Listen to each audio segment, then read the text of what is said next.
এবার তৃণমূল সাংসদ মহুয়া মৈত্রের বিরুদ্ধে গুজরাটিদের অপমানের অভিযোগ। মহুয়া মৈত্রের বক্তব্যের ভিডিও পোস্ট করে এ নিয়ে সরব হলেন শুভেন্দু অধিকারী। স্বাধীনতা সংগ্রামে গুজরাটিদের অবদান নিয়ে প্রশ্ন তুলেছেন মহুয়া। এটা শুধু গুজরাটিদের অপমান নয়, গান্ধীজি এবং বল্লভভাই প্যাটেলেরও অপমান। বিভাজনের রাজনীতি পোস্ট করে এমনই অভিযোগ Suvendu Adhikari.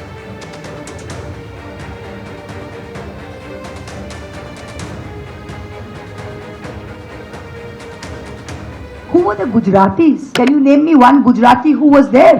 Apart from your big hero Veer Savarkar, we led the war on independence against the British. Who were the Gujaratis?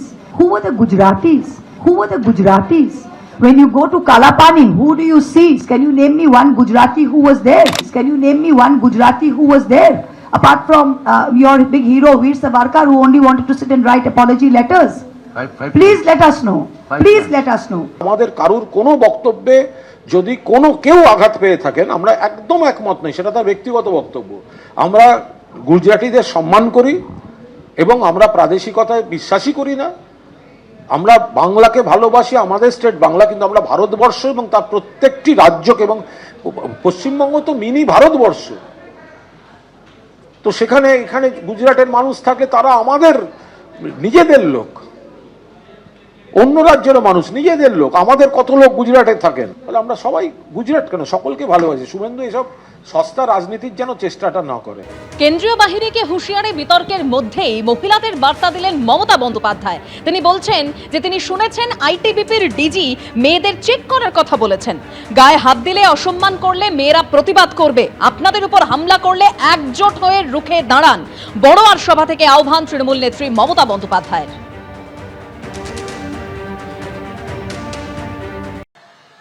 এবার কালকে পরশুদিন নাকি আইটিবিটি ডিজি এসেছিল কলকাতায়, বলেছেন মেয়েদের পরীক্ষা করে দেখা হবে, চেক করা হবে। আমি বললাম বাংলাটা কিন্তু একটু অন্যরকম। মেয়েদের গায়ে হাত দিলে অনেক মহিলাই হোক আর ছেলেরাই হোক, মেয়েদের দিয়েও যদি গায়ে হাত দিয়ে অসম্মান করো, মহিলারা কিন্তু মুখ বুজে থাকবে না, মহিলারা তার প্রতিবাদ করবে। ভোটটা দেবেন, আর আপনাদের উপরে যদি হামলা করতে আসে একজোটে মেয়েরা দাঁড়িয়ে যাবেন। ওরা লক্ষ লক্ষ নিয়ে আসুক বাইরে থেকে, বাইরের সব নেতারা দখল করে এখানে বসে আছে। আর ভোটের আগের দিন কাউকে কাউকে দিয়ে গ্রেফতার করানোর চেষ্টা করবে, তাই সব চেঞ্জ করেছে। তৃণমূল কংগ্রেস কিন্তু মাথা নত করতে জানে না, লড়াই করে ছিনিয়ে নিতে জানে। মমতা বন্দ্যোপাধ্যায় যখন এভাবে মহিলাদের রুখে দাঁড়ানোর বার্তা দিচ্ছেন, তখন মমতা বন্দ্যোপাধ্যায়ের এই বক্তব্য প্রসঙ্গে বিজেপির মুখপাত্র দেবজিৎ সরকার তিনি বলছেন এভাবে তিনি হিংসা ছড়াচ্ছেন, প্ররোচনা ছড়াচ্ছেন। প্ররোচনা ছড়াচ্ছেন, হিংসা ছড়াচ্ছেন, মানুষকে বাধ্য করছেন যে সংবিধানের বিরোধিতা করার জন্য, ভয় দেখাচ্ছেন। এগুলো বন্ধ হওয়া দরকার। পশ্চিমবঙ্গের বাঙালি এই জিনিস বরদাস্ত করবে না। এই জিনিস বেশি দিন চললে জনতা সংঘবদ্ধ প্রতিরোধে নামবে। তখন যদি আইন শৃঙ্খলার কোনো অবনতি হয়, তার জন্য পুরোপুরি মমতা বন্দ্যোপাধ্যায় এবং তার সঙ্গে নির্বাচন কমিশনও দায়ী থাকবেন। কেননা মমতা দেবীর এইসব কথাবার্তাকে কোন রকম ভাবে বন্ধ না করার জন্য নির্বাচন কমিশনকে মানুষ কিন্তু দায়ী করবে। আর এবার শিউরের রবীন্দ্রপল্লীর ছবি রাখবো, যেখানে পুলিশ ও কেন্দ্রীয় বাহিনীকে ঘিরে বিক্ষোভ দেখালেন বিজেপি প্রার্থী জগন্নাথ চট্টোপাধ্যায়। জগন্নাথ চট্টোপাধ্যায়ের সঙ্গে পুলিশের বচসা বেঁধে যায়।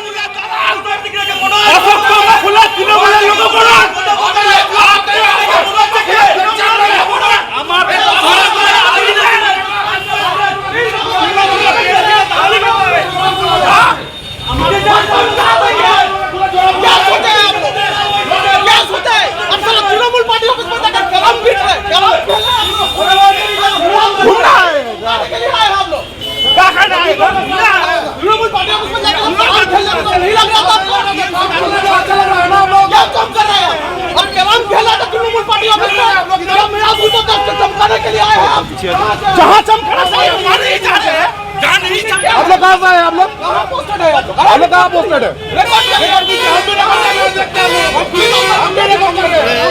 क्या नाम है आपका? आपका नाम क्या है?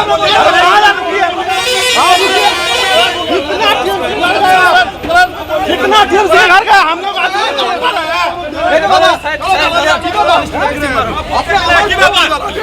ছুটি ছেড়ে দিয়ে খেকা হয়ে গেছে। अरे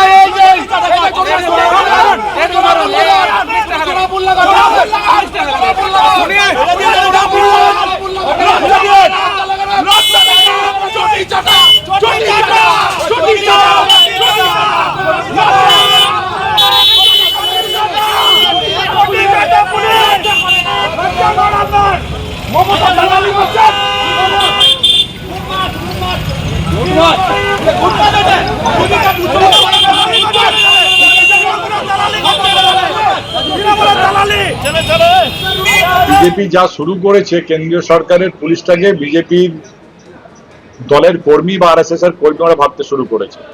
ওদের অঙ্গুলি হেলনে না চললেই তখন তারা যদি নিরপেক্ষতা বা বজায় রাখে, তাহলেই কিন্তু বিজেপির নেতাদের গায়ে গাত্র জ্বালা হয়ে যাচ্ছে। তাদের একটাই ধারণা যে মোদি পাঠিয়েছে পুলিশ, তারা আমাদের হয়ে কাজ করবে এবং আমরা যা বলবো তাই শুনবে। এসআইআর এ ভোট লুট করেছে, এইভাবে আরেকবার ভোট লুট করে আমরা তৃণমূলকে হারাবো। আরে এটা তো অত সহজে সম্ভব কখনো? এটা সম্ভব নয়। মানুষ তার যোগ্য জবাব দেয়। দেখুন, 16 নম্বর ওয়ার্ডের আমাদের একটি বুথের বুথ প্রেসিডেন্ট, হঠাৎ করে আমরা শুনি যে সিউড়ি থানার পুলিশ কেন্দ্রীয় বাহিনী নিয়ে সেই বুথ প্রেসিডেন্টকে চমকাতে গেছে। খবর আসার সঙ্গে সঙ্গে আমরা যাই, দেখি যে সত্যিই তাই, সেখানে কেন্দ্রীয় বাহিনী এসে আমাদের বুথ প্রেসিডেন্টকে চমকাচ্ছে। আমরা বলি যে আপনাদের কাজ কি তৃণমূল পার্টি অফিসে ক্যারাম খেলা আর বিজেপির বুথ সভাপতিদের চমকানো? তো সিউড়ি পুলিশের যে অফিসার, আমি এটা নিয়ে অবজারভারদের কাছে কমপ্লেন করেছি, পুলিশ অবজারভার কমপ্লেন করেছি, জেনারেল অবজারভারকে কমপ্লেন করেছি, থানায় কমপ্লেন করেছি। প্রতিদিন কি বিজেপির বুথ সভাপতি থেকে চমকানো কাজ কি? এটা তৃণমূল যেটা পাচ্ছে না সেটা কি পুলিশ করছে? ফার্দার যদি এটা হয়, তাহলে আমরা এখানে যে পুলিশের যে অফিসাররা আছে এবং যে পুলিশ অফিসার এসব নিয়ে যাচ্ছেন তার বিরুদ্ধে আমরা স্পেসিফিক কমপ্লেন কমিশনের কাছে করছি। ইচ্ছাকৃতভাবে করছে, কোনো পলিটিক্যাল ইন্টেলিজেন্স না নিয়ে। আমাদের রাজনৈতিক কর্মী সবার বিরুদ্ধে মামলা থাকে, তা বলে এসে তাকে বাউন্ড ডাউন করে বলবে যে আপনি ভোটের দিন বেরোবেন না, ভোট করবেন না, আমার বুথ সভাপতি ভোট করবে না। এই জিনিস এখানে চলবে না। ক্যারাম খেলছিল, অভিযোগ করেছিলাম, সাসপেন্ড হয়েছে। এবিপি আনন্দ, এগিয়ে থাকে, এগিয়ে রাখে।